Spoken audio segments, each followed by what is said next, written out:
오늘 우리에게 주시는 하나님의 말씀 골로새서 2장 11절부터 15절까지 말씀입니다. 골로새서 2장 11절부터 15절까지 말씀 이제 봉독하겠습니다. 하나님의 말씀 경청하십시오. 또 그 안에서 너희가 손으로 하지 아니한 할례를 받았으니 곧 육의 몸을 벗는 것이요 그리스도의 할례니라.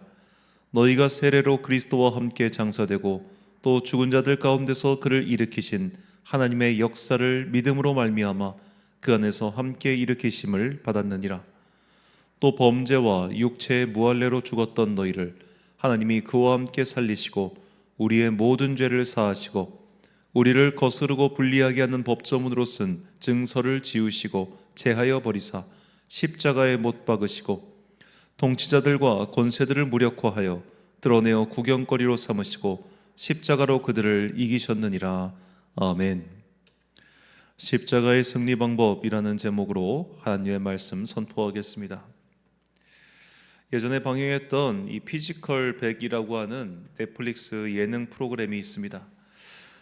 제목 그대로 출연자들이 서로 겨루어 살아남는 서바이벌 프로그램입니다. 단지 그 겨루는 종목이 모두 몸을 이용하는 운동 계열 그런 프로그램이죠. 자, 출연자들은 개인전 및 단체전으로 나누어 마지막 우승자를 뽑습니다. 이때 단체전을 할 때 이 사전에 팀을 짠 게 아니라 거기서 서로 팀을 선정하는데 보통 개인전에서 이제 순위를 겨룬 다음에 그 순위 높은 사람들이 낮은 사람들을 선택하는 방식이에요. 자, 그때 이렇게 출연자들이 서로 선택을 할 때 누구를 뽑겠습니까? 오직 육체만을 가지고 겨루는 경기인데 당연히 피지컬적으로 더 강한 사람들을 뽑겠죠. 그래서 이렇게 단체전을 할 때 여기서 여성 선수들이 우수수수 떨어지거나 혹은 여성이 좀 더 많이 포함된 팀이 떨어질 확률이 급격하게 올라갑니다. 이걸 볼 때마다 느끼는 게 예를 들어 저 같은 일반인들을 운동한 여성분들이 제압하는 거는 그렇게 어려운 일이 아닐 수 있죠. 그런데 같은 운동을 하면은 남성과 여성은 엄청나게 차이가 나더군요. 자, 그래서 다들 이런 팀을 선정할 때 강한 남성부터 찾고 나머지 자리에 여성을 둡니다. 이기기 위해서 약한 자들을 아래에 두는 것이죠. 냉정하지만 이것이 세상의 현실입니다. 어느 기업이나 단체든 사람을 뽑을 때 사전에 이력서를 받죠. 이력서를 받는 이유는 걸러내기 위해서입니다. 더 강한 사람을 뽑기 위해 덜 약한 사람들을 다 걸러내는 것이죠. 약한 자는 이렇게 떨어지고 강한 자는 살아남습니다. 어쩌면 약육강식이라는 말은 인간사를 설명할 수 있는 진실한 단어 중 하나라는 생각까지도 해봅니다. 그렇다면 하나님께서 사람을 택하시는 기준도 이런 사회의 일반적인 상식과 똑같았을까요? 하나님께서 택하신 사람들을 보면 오히려 세상인의 기준으로 볼 때 못난 사람들, 부족한 사람들인 경우가 더 많았습니다. 먼저 하나님께서 당신의 민족 이스라엘을 택하신 이유부터가 분명합니다. 신명기 7장 7절 말씀. 여호와께서 너희를 기뻐하시고 너희를 택하심은 너희가 다른 민족보다 수요가 많기 때문이 아니니라. 너희는 오히려 모든 민족 중에 가장 적으니라. 아멘. 자, 하나님께서 이스라엘 민족이 특별해서 선택하신 게 아닙니다. 그들이 못나서 선택하셨습니다. 자, 최근에 어떤 분이 이제 유기견을 이렇게 입양해가지고 그 유기견을 키우는 약간 브이로그 같은 유튜브를 하신 걸 봤는데 그 채널 제목이 못생긴 노을이에요. 그래서 사람들이 왜 귀여운 애를 못생겼다고 하냐 하니까 자기가 처음에 그 유기견 입양센터를 갔을 때 그 중에서 제일 못생겨 보이는 애, 얘는 잡종이고 좀 못생겨서 아무도 안 데리고 가겠다, 그런 애를 데리고 왔다는 겁니다. 그래서 못생긴 노을이라고 했다고 해요. 그분 이렇게 말을 들어보면 참 의미가 있는 게 이렇게 좀 못생긴 우리 강아지도 제가 픽해가지고 이렇게 살 수 있듯이 뭔가 좀 부족한 사람들도 이렇게 따뜻한 관심과 사랑에서 살아날 수 있으면 좋겠다, 그런 말을 얼핏 하더라고요. 그래서 참 그래, 하나님께서도 우리를 고르실 때 그래서 고르셨을 것 같아요. 뭔가 잘나 보이고 똑똑해 보이고 얘는 내가 손 안 대도 잘 살겠구나 이래서 선택하신 게 아니라 얘는 정말 나 아니면 죽겠구나 그래서 선택하셨다는 마음이 들었습니다. 이것이 부모와 같은 하나님의 마음이죠. 뭔가 특출나고 잘나서 그를 택하신 게 아니라 정말로 야 못났다 못났어 그런 애들을 택하시는 것처럼 말이죠. 못난 자식이 부모의 근심이 되는 것뿐만 아니라 못난 자식은 어찌 보면 부모의 마음을 더 많이 받을 수밖에 없는 사람이죠. 부모는 야 얘는 나 없으면 죽겠구나라는 마음이 들지 않겠습니까? 그러니까 그 아이한테 더 마음을 쓰는 것처럼 하나님께서도 우리를 보실 때 우리가 잘났어요, 건강해요, 똑똑해요, 혼자 잘 살아요. 그러면 그들이 하나님을 필요로 하겠습니까? 하나님을 필요로 하지 않는 자들에게 왜 하나님께서 그들에게 나타나시며 그들에게 손을 뻗으시겠습니까? 그러니까 이게 서로 그런 거예요. 내가 힘이 없어요, 내가 무기력해요, 내가 너무 약해요, 하나님 말고는 아무것도 나의 이 상황을 벗어나게 해줄 분이 없어요. 그런 자들이 하나님께 손을 뻗지요. 그리고 하나님께서 그들의 손을 잡아주시는 겁니다. 이것이 하나님께서 사람을 택하시는 방식이며 하나님께서는 능력 있는 자들 선택하셔서 그들을 통하여 하나님 나라를 이루어 가시는 게 아니라 그렇게 손을 뻗어서 하나님의 손 잡힘, 하나님의 손을 잡아본 그 경험 있는 사람들, 즉 구원의 은혜를 경험한 사람들을 통해서 하나님 나라의 역사를 이루어 가신다는 겁니다. 이것이 하나님께서 사람을 택하셔서 사용하시는 방법이었습니다. 이스라엘 민족이 가장 적은 민족이었기 때문에 하나님께 부르짖으며 하나님 당신 외에는 우리를 이 노예의 비천한 상태에서 해방시켜 줄 이가 없습니다 라고 부르짖었기 때문에 그들을 구해 주셨던 것처럼 이스라엘 12지파 중에서 레위 지파를 선택하신 이유는 레위 지파가 모세와 아론을 배출한 유능한 지파였기 때문이 아닙니다. 그 당시 이스라엘 지파 중에서 가장 적은 지파가 바로 레위 지파였기 때문에 그들을 택하신 것이죠. 그들은 요셉 지파의 두 어떻게 보면 유력한 가문이었던 므낫세와 에브라임 그 둘만도 못했습니다. 그러니까 한 지파를 둘로 쪼갠 것보다도 못한 게 레위 지파였어요.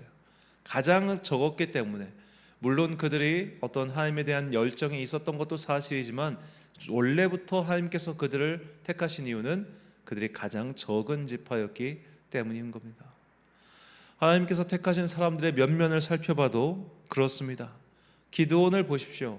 그는 겁쟁이와 같은 사람이었습니다. 아니 겁쟁이였습니다. 그러니까 미디안이 자기 거 뺏어갈까 봐 숨어서 농사짓고 있던 그런 사람이었어요. 그가 숨어서 농사짓는 걸 마을 사람들이 몰랐겠습니까? 모를 수가 없죠. 왜냐하면 그거 걷어가지고 뭘 팔아야 물물 교환이 이루어지고 삶이 영이 될 거 아닙니까? 그런데도 그는 그렇게 숨어 있었어요. 사람들이 볼 때 비겁한 놈, 겁쟁이라는 소리 왜 안 했겠습니까? 그런 사람이었는데 하나님께서 그런 사람에게 고작 300명만 붙여주십니다. 겁내하는 기드온에게 담대하라고 말씀하시죠. 하나님께서는 그렇게 하나님밖에 의지할 수 없는 사람들, 그런 사람들을 찾으시고 택하셔서 당신의 영광을 나타내 보이십니다. 반대로 성경의 인물들 가운데 이 보통의 기준으로 봐도 특출난 사람들이 있었습니다. 삼손이 그랬고요, 사울 왕이 그랬고요, 압살롬과 같은 이가 그랬습니다. 여로보암과 같은 사람도, 북이스라엘을 만든 여로보암과 같은 사람도 유력한 용사였다는 표현이 나올 정도입니다. 유능한 사람들이었고 빼어난 사람들이었습니다. 그런데 그 끝이 어떻게 됐습니까? 유력하고 빼어나고 능력 있는 사람들, 애당초부터 능력 있었던 사람들 가운데 당연히 하나님께서 그들을 사용하셔서 일을 이루어 가실 때도 있습니다. 그런 사람들 전부 다 내버리신다는 이야기가 아닙니다. 그런 사람도 선택하시지만 하나님께서 더욱더 픽업하시는 사람, 더욱더 선택하시는 사람은 힘이 없고 연약하여 그래서 주님밖에 의지할 수 없는 사람들이죠. 하나님께서는 자랑할 것이 많아 하나님을 의지할 생각이 없는 자보다 힘이 없어서 하나님만 바라보는 오히려 그런 자들을 택하십니다. 고린도전서 1장 26절부터 29절까지 말씀입니다.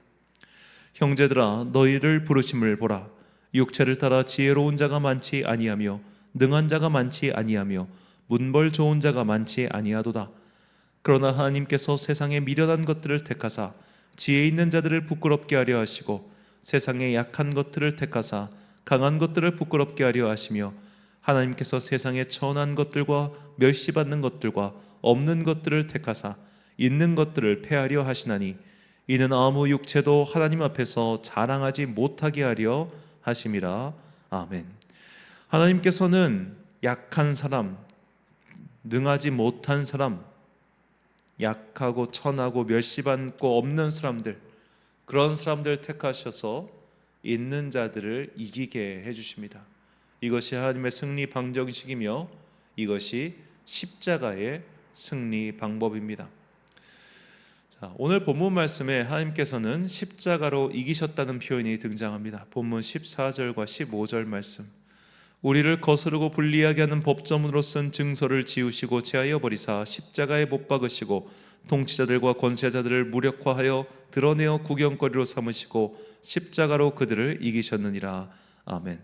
자, 법조문으로 쓴 증서를 지우고 이것을 십자가에 못 박으셨다. 이 14절의 표현 먼저 주목해 보십시오. 법조문은 누가 씁니까? 법조문은 언제나 권력 있는 사람들이 만드는 겁니다. 권력 없는 자들의 요청을 받아들여서 법조문을 만드는 것도 있겠으나 결국에는 법조문이 완성될 때 처음에 그 요구 사항들은 여러 가지 것들이 경합되면서 순화되어 결국에는 종국에는 법을 제정했던 위정자들, 권력자들에게 더 유리하게 만들어지는 것. 이건 뭐 인류 역사에서 동일하게 드러나죠. 그러니까 인류의 역사를 보면은 이 아래 계층이 혁명이나 혹은 강력한 요구로서 어떤 법을 제정하도록 요구를 했을 때 그 제정된 그 법에 나중에는 이렇게 변질되는 것을 우리가 다 알 수 있습니다. 그렇기 때문에 결국 이 법조문이라고 하는 것, 법이라고 하는 것은 강한 자들을 위한 것, 권력자들을 위한 것이 될 확률이 매우 높지요. 왜냐하면 권력자들은 기본적으로 이 세상의 현실 유지가 좋기 때문입니다. 자, 그런데 이런 것들을 하나님께서 십자가에 못 박으셨다고 합니다. 그들이 자랑스러워하는 것, 그들의 권력의 유지에 도움이 되는 것, 그런 것들을 십자가에 못 박아버리시죠. 그렇게 십자가에 못 박으니 그들이 무력화된 겁니다. 그래서 그들은 구경거리로 전락하게 되었다. 이것이 십자가의 승리 방식인 것이죠. 이것은 원래 본문 전체에서는 이 할례에 관한 유대인들의 할례에 관한 것입니다. 그래서 할례의 그것을 이런 법조문 율법을 십자가에 못 박으시고 할례 해야 된다. 안 하면 너희가 이스라엘 민족이 아니다. 안 하면 너희 구원 못 받는다. 그런 자들을 부끄럽게 하셨다. 이것이 이 골로새서에서 바울의 1차적인 말이라면 이 본질 안에 담겨 있는 것, 즉 사람들은 줄 세우기를 좋아하고 편가르기를 좋아하고 거기서 레벨을 나눠 가지고 너는 1등급 너는 5등급 이런 것을 나누는 것을 좋아하지만 하나님께서는 너희의 등급표 자체를 그냥 못 박아버리겠다는 거예요. 너희가 이렇게 사람을 나누는 기준, 너희가 이렇게 등급을 매기는 기준, 이런 것들을 내가 다 십자가에 못 박아버릴 거야. 그래서 그 등급표대로 사람을 뽑고 그 등급표대로 사람을 줄 세웠던 그들의 행태를 부끄럽게 만들 거야. 이것이 하나님의 방법인 것이죠. 예를 들어 그런 등급표에 따라서 사람을 나눴습니다. 1등급을 뽑아놨어요. 1등급을 뽑아놨으니까 이제 나에게 1등급의 일만 일어날 거라 생각했는데 저기는 5등급인데 5등급짜리가 우리 1등급보다 일을 잘하네? 이렇게 만드신다는 겁니다. 왜 하나님께서 그런 5등급 저 밑에 등급을 사용하셔서 하나님의 일을 만들어 가시겠습니까? 그도 자기가 5등급인 걸 알아요. 그도 자기가 능력이 없는 걸 알아요. 그렇기 때문에 하나님께 기도하는 그 사람, 능력이 없기 때문에, 비천하기 때문에, 나의 힘으로는 이 상태를 벗어날 수 없기 때문에, 그래서 하나님께 부르짖고 기도하는 그 사람을 택하셔서 자기 능력 믿고 까부는 그들을 부끄럽게 만드신다. 이것이 하나님의 승리 방식이요 십자가의 방법인 겁니다. 예언자 이사야는 우리의 주님이신 예수님께 대하여 흠모할 만한 모양이 없다고 미리 예언하였습니다. 예수님께서 무슨 성화의 주인공처럼 그렇게 근육질의 덩치가 크고 잘생긴 미남자였을까요? 저는 아니라고 봅니다. 예수님께서는 로마 제국의 속주 내에서 참 보잘것없는 시골 동네 팔레스타인 출신이었고요. 그 팔레스타인 지역에서도 이방의 갈릴리라 불리는 저 북쪽의 한미안 지역 출신이었고요. 그 북쪽의 한미안 지역 중에서도 조그만한 나사렛 출신입니다. 자리 그 갈릴리 지방에서 가이사랴 빌립보와 같은 좀 그래도 큰 도시 거기 출신이면은 나 여기 출신이야라고 뻐길 수라도 있겠는데 저 나사렛이래요. 그러니까 사람들이 야 저기서 무슨 선한 것이 나겠느냐 그렇게 조롱했겠죠. 자, 예수님께서 그렇게 한미안 출신이었고 또 예수님의 주변에 몰린 사람들도 비슷한 사람들입니다. 다 잘난 것 없는 사람들입니다. 그런데 하나님께서는 그 잘난 것 없는 사람들을 뽑으셔서 하나님의 나라의 일을 이루어 가셨습니다. 바울 또한 세상이 부러워할 만한 자신의 스펙들을 모두 진토와 같이 여기며 이런 거 다 쓸모없다 라며 버리고 그냥 하나님을 절절히 믿고 따르며 엎드렸죠. 하나님께서 찾으시고 택하시는 자들은 십자가의 형벌을 내릴 수 있는 권력 있는 자들, 능력 있는 자들이 아닙니다. 십자가를 짊어질 수밖에 없는 무력한 사람들, 낮은 자리에서 전전하고 있는 사람들 택하셔서 그들로 하여금 승리하게 만드십니다. 그런 자들의 승리야말로 하나님의 이름을 더욱 높이는 도구가 되기 때문입니다. 능력 있는 자가 성공하면 누가 감동을 얻겠습니까? 그건 너무나 당연한 일일 뿐이죠. 이런 관점에서 우리는 우리의 삶 속에서 이 십자가의 승리 방식을 믿고 그 승리 방식을 따르고 있는지를 점검해야 됩니다.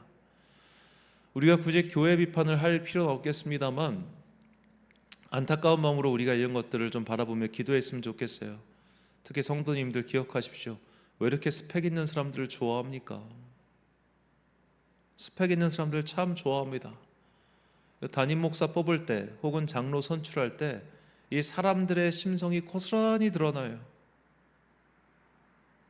여기까지만 얘기하겠습니다.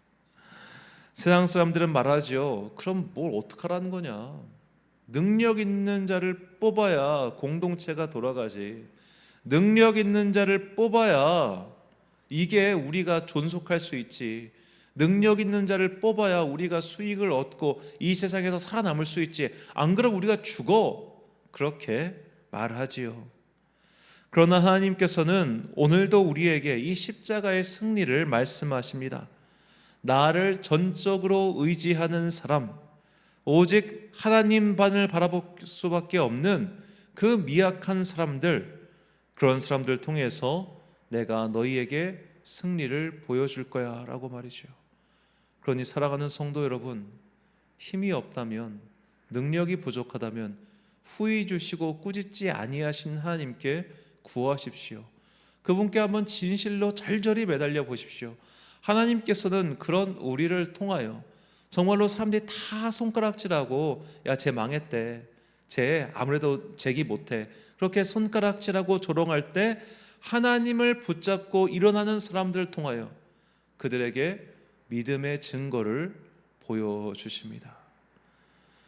그래서 사도 바울은 하나님의 승리 공식에 대하여 다음과 같이 선포합니다. 고린도전서 1장 18절 말씀, 십자가의 도가 멸망하는 자들에게는 미련한 것이요 구원을 받는 우리에게는 하나님의 능력이라. 아멘.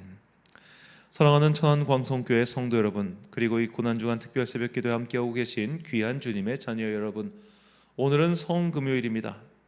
예수님께서는 이제 빌라도의 법정으로 끌려가고 계십니다.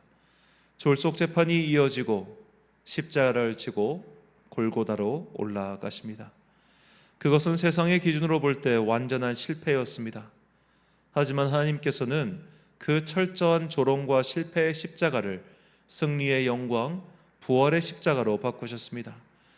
이것이 오늘도 우리에게 주시는 십자가의 승리 방법입니다. 우리는 열심히 살아야 됩니다. 하지만 내가 누구보다도 강한 사람이 돼야 세상에서도 승리할 수 있다라는 생각은 하지 마십시오. 우리는 세상에서 승리하는 자가 아니라 하나님을 더욱 의지하는 자가 되어야 합니다. 능력 있는 자가 아니라 믿음 있는 자가 되어야 합니다. 하나님께서는 그런 자들에게 당신의 사역을 맡기시고 그런 자들을 통하여 하나님의 나라를 확장해 나가십니다.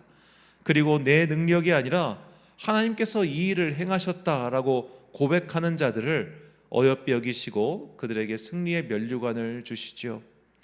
이 십자가의 승리 공식을 잊지 마시고 내 힘을 키우기 위해 내 스펙을 더 쌓기 위한 노력에 앞서, 그런 노력이 불필요하다고 말하는 게 아니라 그런 노력에 앞서서 먼저 내 믿음을 키우기 위해 노력하십시오.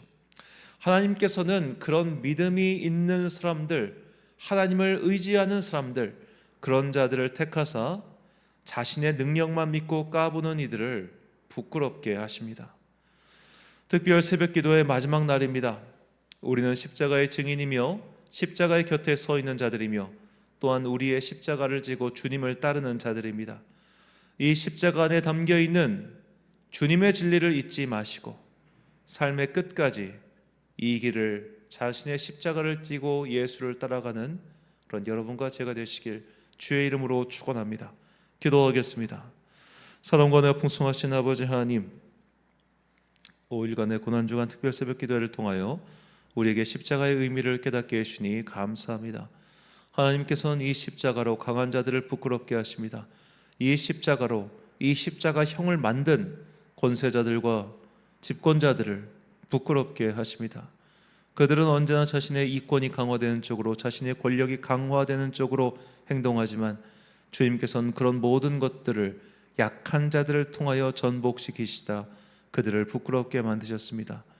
하나님께서 약한 자를 택하사 당신의 일을 이루어 가신다는 이 진실을, 세상에 숨겨져 있는 이 진리를 깨닫고 이제는 내가 강해지기 위해 노력하는 것에 앞서 하나님을 더욱더 신실하게 믿을 수 있는 주의 자녀 되게 하여 주옵소서. 내 안에 주님을 향한 그 뜨거운 마음과 주님께 간절히 도움을 바라는 그 마음, 이것이 선행될 때 우리는 세상의 권력자들과 세상의 방식에 의지하지 않고 하나님 앞에서 먼저 바르게 사는 것, 그것부터 정립하고 가는 자들이 될 것을 믿습니다. 주여, 그렇게 간절히 주님을 바라는 사람들, 그리고 주님 앞에서 바르게 서기를 간절히 소망하는 사람들, 그런 사람들을 통하여 하나님의 영광을 보여 주옵소서. 오늘도 부르짖고 기도하는 모든 자들에게 주님의 영광의 해를 비춰주시고 그리하여 그들의 마음 가운데 평안과 기쁨이 넘치게 하사 삶의 어려운 삶을 살아가는 동안 좌로나 우로나 흔들리지 아니하고 주께서 가라고 하신 이 복음의 길, 진리의 길, 그리고 십자가의 길을 끝까지 잘 걸어가는 주의 자녀들 되게 하여 주옵소서. 저녁에 이어지는 성금요일 저녁 예배를 통하여 우리에게 또한 불꽃 같은 성령님의 뜨거운 은혜가 임하기를 간절히 소망하며 이 모든 말씀 우리를 사랑하시는 거룩하신 예수 그리스도의 이름으로 기도드립니다. 아멘. 주기도 문하심으로 고난주간 특별 새벽 기도회 마치겠습니다. 하늘에 계신 우리 아버지, 아버지의 이름을 거룩하게 하시며 아버지의 나라가 오게 하시며 아버지의 뜻이 하늘에서와 같이 땅에서도 이루어지게 하소서. 오늘 우리에게 일용할 양식을 주시고 우리가 우리에게 잘못한 사람을 용서하여 준 것 같이 우리 죄를 용서하여 주시고 우리를 시험에 빠지지 않게 하시고 악에서 구하소서. 나라와 권능과 영광이 영원히 아버지의 것입니다. 아멘.